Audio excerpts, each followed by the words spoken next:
News View, here for you.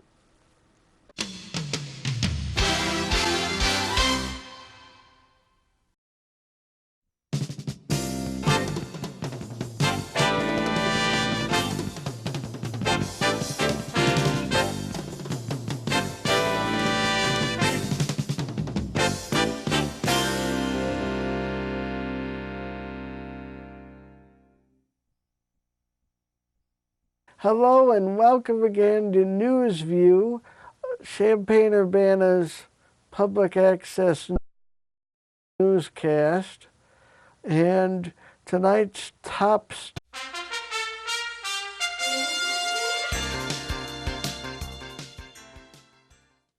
story is Kirby Foods, Inc., operator of IGA stores in the local area of East Central Illinois. Jerry's IGA stores are going to be bought by Neiman Foods, owner of County Market stores locally. The move comes after Kirby Foods Inc.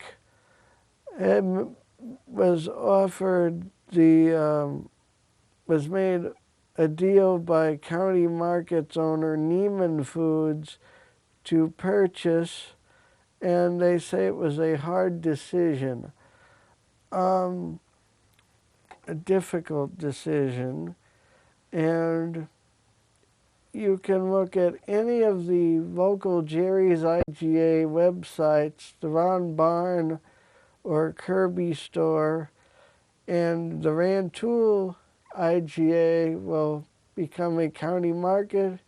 The Kirby Avenue IGA across from Custard Cup will become a county market probably, and the IGA at Ron Barn will close. And the next story comes from the Chicago Sun-Times and is by Dave McKinney.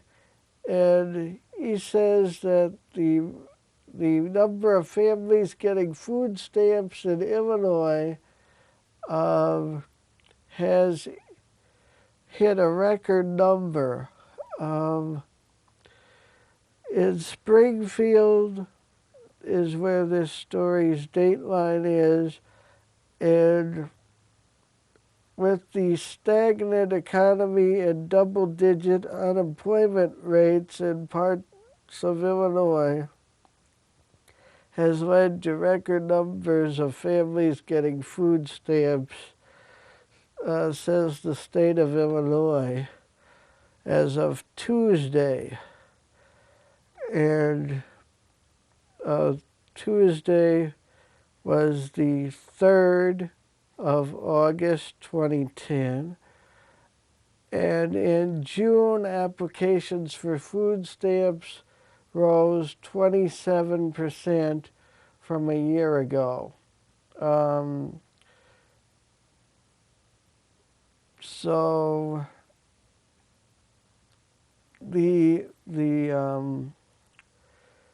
DHS spokeswoman Meryl Sinvilis, or something like that, said more and more are applying from seniors to students to middle-class families, quote unquote.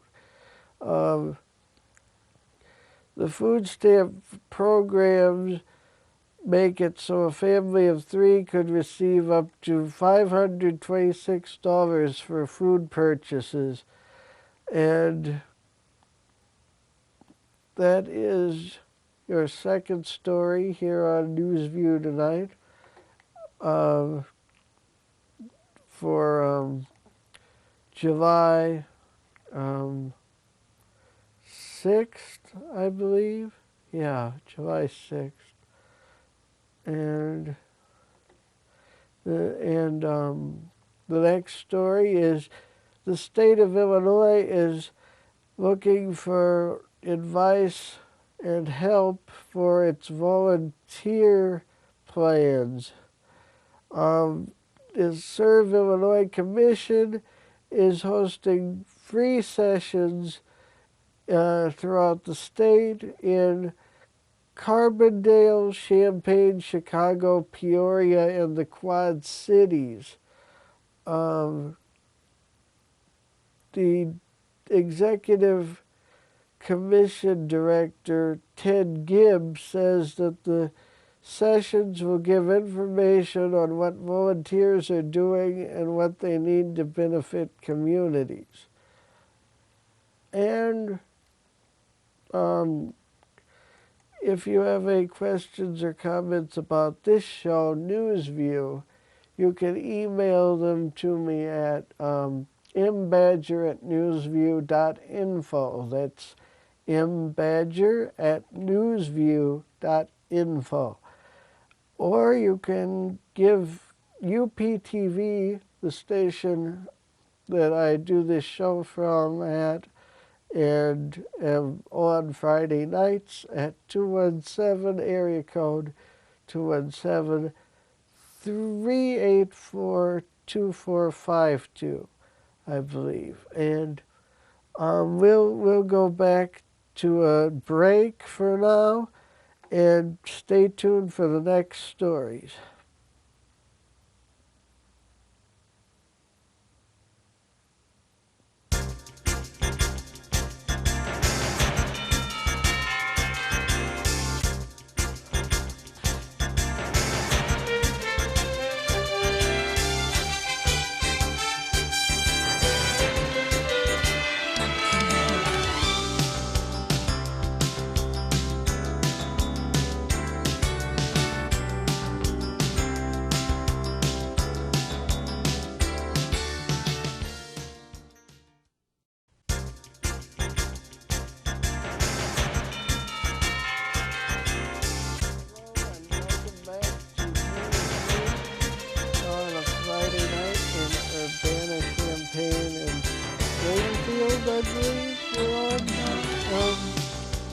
As far as I know, we're on in Champaign, Urbana, a few surrounding areas, including Springfield. And the next story is retail sales in July were sluggish across the country.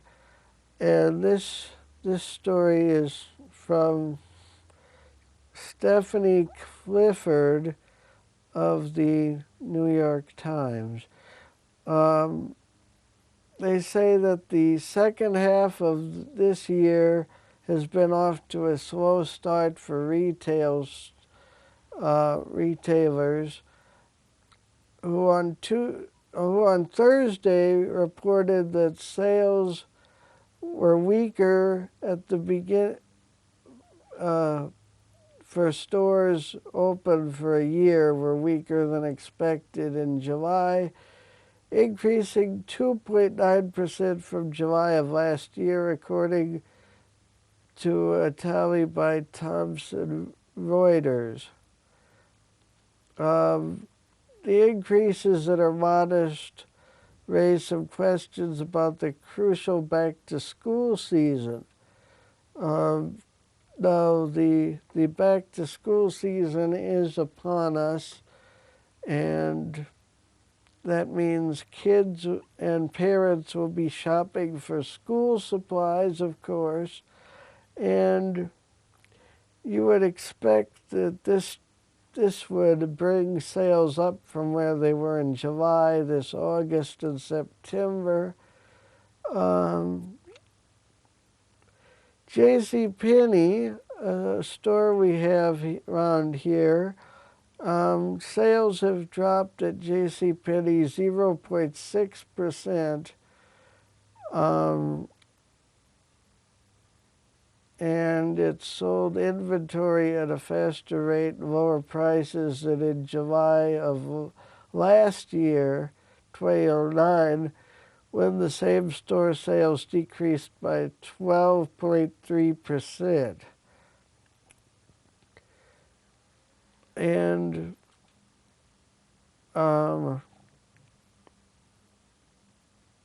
Well, Hot Topic was down 9%. Wet Seal was down 4.3%. The Buckle stores, the sales are down 9.3%. And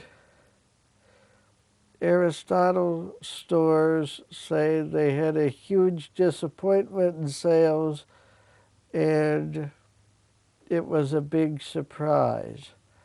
So sales in July were not very good for retail stores. And the malls, I can imagine, are having trouble again. If you've been to the malls lately, business has picked up somewhat locally, I think. I don't have any information to back that up, but from what I've seen, even today at Lincoln Square, I saw more people than I've ever seen before, but I don't in a long time. But I don't know if they were buying much. They've had some help there recently by getting in. The Marketplace Mall added a store called Sephora, and Lincoln Square has added an art co-op or art coupe or whatever it is to its businesses, and I think that is improving businesses along with the food co-op grocery store. And the next story, in Missouri, a pickup driver and a girl were killed in a bus crash in Missouri. Missouri State Troopers in Gray Summit, Missouri, which is near St. Louis, I believe, were told people that two people killed in the chain reaction freeway accident. The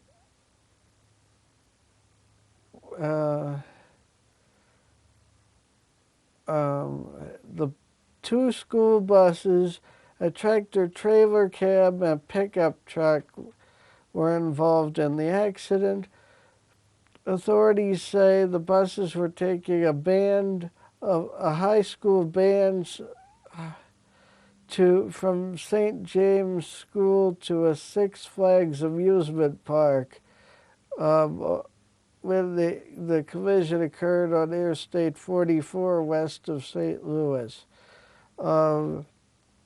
They also say that the pickup truck slammed into the tractor, and that slowed traffic near a construction zone, and the bus carrying the girl then struck the pickup from behind, then was rear-ended by the other bus. Lots of the children were taken to hospitals, mostly with non-life-threatening injuries. But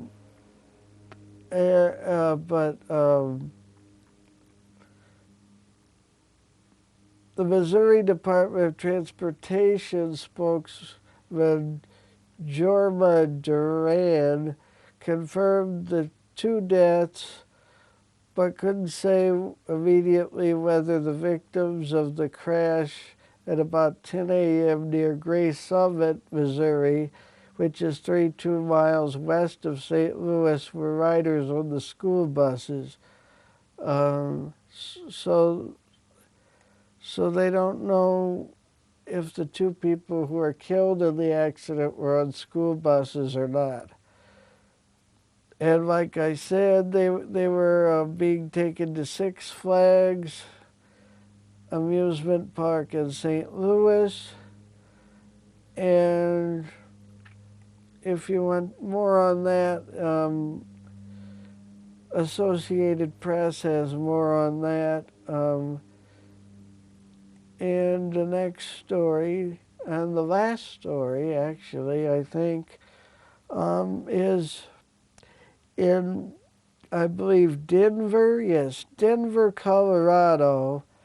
The Republican gubernatorial candidate Dan Mace is warning voters that the current mayor of Denver is locked into an agreement with the UN on a pro-bicycle agenda that looks all right on the surface, but Dan Mace says that it is designed to make the UN control Denver and possibly other areas.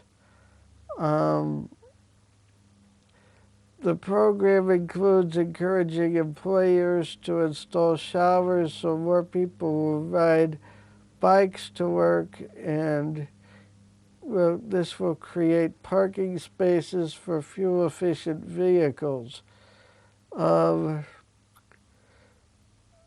Mace is a Tea Party favorite and has pulled ahead of former Congressman Scott McInnes in the polls.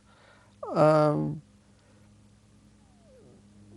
this, now I've told you before on the show, folks, that there seems to be a strange pro-bicycle agenda going on in parts of northwest Illinois. And here this is going on, it looks like, in Denver, according to the Denver Post. And Dan Mace, who is running for governor, I guess, of the state of Colorado.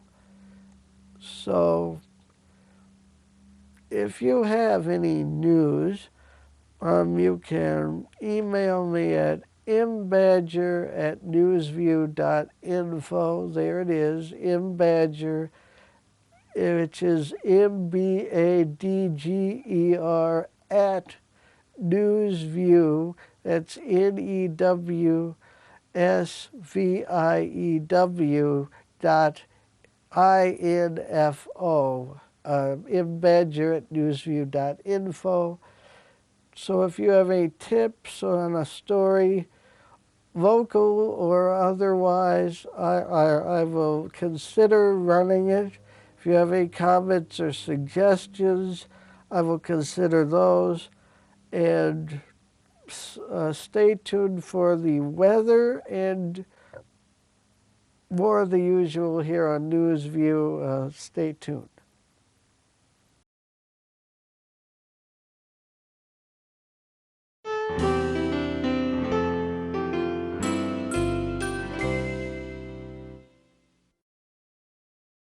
And welcome to your NewsView weather forecast for this weekend.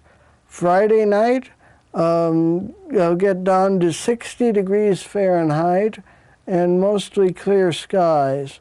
Saturday, early Saturday morning, light fog, and then later on Saturday afternoon, a high temperature of 87 degrees Fahrenheit with mostly sunny skies. Then Saturday night should get down to 63 degrees Fahrenheit, and Sunday 90 degrees Fahrenheit for your high with cloudy skies. Then Sunday night, a low of 67 degrees Fahrenheit and cloudy. This has been your NewsView weather forecast for the weekend.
Wind and storms can be a part of the Midwest weather picture year-round.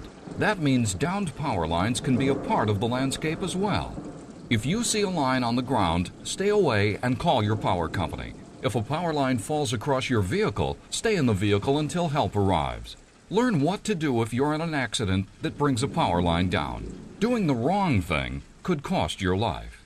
For more information, visit safeelectricity.org.